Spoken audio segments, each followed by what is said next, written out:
آج کے اس جمعۃ المبارک پر ہماری گفتگو کا عنوان زکوٰۃ اور اللہ تبارک و تعالیٰ کے راستے میں مال کا خرچ کرنا ہے۔ ہر شخص کو یہ بات معلوم ہے کہ اسلام کے 5 ارکان جن میں سب سے پہلا توحید و رسالت کی گواہی دینا ہے، پھر نماز قائم کرنا ہے، پھر زکوٰۃ ادا کرنا ہے، پھر رمضان المبارک کے مہینے کے روزے رکھنا ہے اور استطاعت کی صورت میں خانہ کعبہ کا حج کرنا ہے۔ یہ اسلام کے بنیادی ارکان ہیں۔ حج اور روزہ اور زکوٰۃ اور نماز۔ ایک حدیث میں نبی اکرم صلی اللہ علیہ وسلم کا فرمان ہے کہ اسلام میں داخل ہونے کے بعد 4 چیزیں اہل اسلام پر فرض ہیں۔ اگر کوئی شخص ان میں سے 3 ادا کرتا ہے اور 1 ادا نہیں کرتا ہے تو وہ چاروں کی چاروں چیزیں اس کے لیے شرف قبولیت کو پہنچنے والی نہیں۔ چار چیزیں کیا ہیں؟ نماز ہے، روزہ ہے، زکوٰۃ ہے اور حج۔ حضرت صدیق اکبر رضی اللہ تعالیٰ عنہ کے زمانہ اقدس میں کچھ لوگوں نے زکوٰۃ دینے سے انکار کر دیا تھا۔ حضرت صدیق اکبر رضی اللہ تعالیٰ عنہ نے ان کے خلاف اعلان جہاد فرمایا۔ حضرت فاروق اعظم رضی اللہ تعالیٰ عنہ فرماتے ہیں کہ میں خلیفۃ الرسول کی بارگاہ میں حاضر ہوا، میں نے کہا ان کے خلاف جہاد آپ کیسے کر سکتے ہیں جبکہ یہ لوگ کلمہ پڑھتے ہیں؟ اور نبی اکرم صلی اللہ علیہ وسلم کا فرمان ہے کہ مجھے اللہ تبارک و تعالیٰ کی طرف سے حکم دیا گیا ہے کہ میں جہاد کروں، یہاں تک کہ لوگ لا الہ الا اللہ محمد رسول اللہ پڑھ یعنی اسلام میں داخل ہو جائیں۔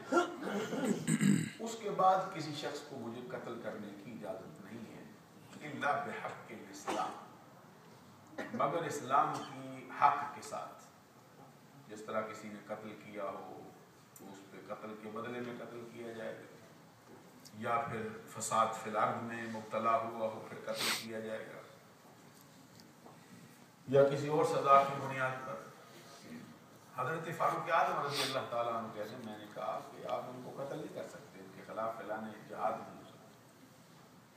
تو آپ نے صدیق اکبر رضی اللہ تعالیٰ عنہ نے فرمایا میں اس کے خلاف ضرور جہاد کروں گا جو نماز اور زکوٰۃ میں تفریق کرتا ہے۔ نماز اور زکوٰۃ کا فرق جانتا ہے میں اس کے خلاف ہر صورت میں جہاد کروں گا، یہاں تک کہ جو شخص نبی اکرم صلی اللہ علیہ وسلم کے ظاہری زمانے میں بکری کا بچہ بھی پیش کرتا تھا، اگر اب پیش نہیں کرے گا میں پھر بھی اس کے خلاف اعلان کرتا ہوں۔ حضرت فاروق اعظم رضی اللہ تعالیٰ عنہ فرماتے ہیں میں سمجھ گیا کہ اس معاملے میں اللہ تبارک و تعالیٰ نے صدیق اکبر کا سینہ روشن کر دیا، یعنی میں بھی حضرت صدیق اکبر رضی اللہ تعالیٰ عنہ کے نظریے کا پھر قائل ہو گیا۔ اس سے معلوم ہوا کہ جو شخص زکوٰۃ کو فرض نہ جانے وہ شخص دائرہ اسلام سے،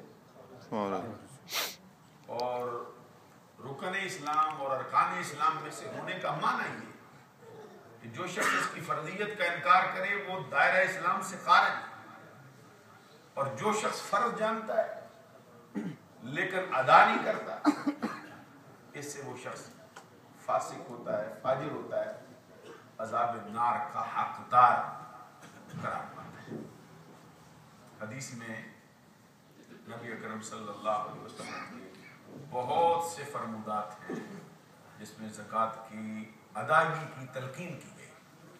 ایک حدیث میں جو مجموع زوائد میں جلد 3 میں صفحہ نمبر 86 پر ہے، آقا کونین صلی اللہ علیہ وسلم فرماتے ان تمام اسلام ان تعد الزکوٰۃ، تمہارے اسلام کی تکمیل یہ، تمہارا اسلام پائے تکمیل کو تب پہنچے گا یہ کہ تم اپنے مالوں کی زکوٰۃ ادا کرنا، یہ تمہارا پورے کا پورا اسلام ہے کہ تم اپنے مال کی زکوٰۃ ادا کرو۔ ایک حدیث میں نبی اکرم صلی اللہ علیہ وسلم کا فرمان ہے حسنوا اموالکم بالزکوٰۃ، اپنے مالوں کی حفاظت کرو، کس کے ذریعے سے کریں؟ حسنوا اموالکم بالزکوٰۃ، آقا کونین صلی اللہ علیہ وسلم فرماتے ہیں اپنے مالوں کی حفاظت کرو، کیسے حفاظت ہوگی؟ فرمایا اس کی زکوٰۃ ادا کرو۔ سبحان اللہ۔ حسنوا اموالکم بالزکوٰۃ، اپنے مالوں کی حفاظت کرو، اس کے لیے کلا بناؤ زکوٰۃ ادا کرنے۔ جب تم زکوٰۃ ادا کر دو گے تو اس کی مال اللہ کی، اس مال کی حفاظت اللہ کے ذمہ آئے گی۔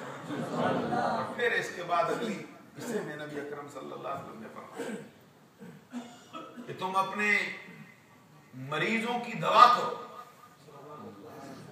داؤ امراضکم، اپنی بیماریوں کی دعا کرو بالصدقہ، صدقہ دینے کے ساتھ۔ اگر اللہ کے راستے میں صدقہ دو گے تو تمہاری بیماریاں دور ہو جائیں گی۔ ایک حدیث میں نبی اکرم صلی اللہ علیہ وسلم کا یہ فرمان ہے، فرمان ما نقصت صدقۃ من مال، صدقہ دینے سے مال کم نہیں ہوتا۔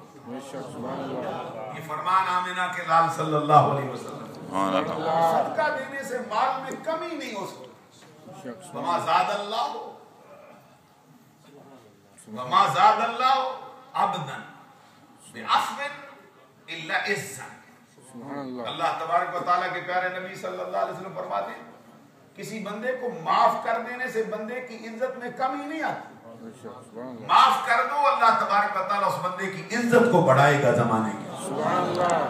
صدقہ دینے سے مال کم نہیں ہوتا، اور کسی سے درگزر کر لینے سے بندے کی شان میں کمی واقع نہیں ہوتی، بلکہ اللہ تعالیٰ اس کے مرتبے کو اور بڑھا دیتا ہے۔ اور پھر آخری جملے میں نبی اکرم صلی اللہ علیہ وسلم نے فرمایا وما تواضع احد للہ الا رفعہ اللہ، اللہ تبارک و تعالیٰ کے لیے کوئی بندہ عاجزی اختیار کرتا ہے، انکساری کا پہلو اپنی شخصیت کے اندر طاری کر لیتا ہے، کسی ایک بندے کے لیے تواضع کرے، اللہ تعالیٰ اس تواضع کرنے والے کی مرتبے کو بلند فرما دے۔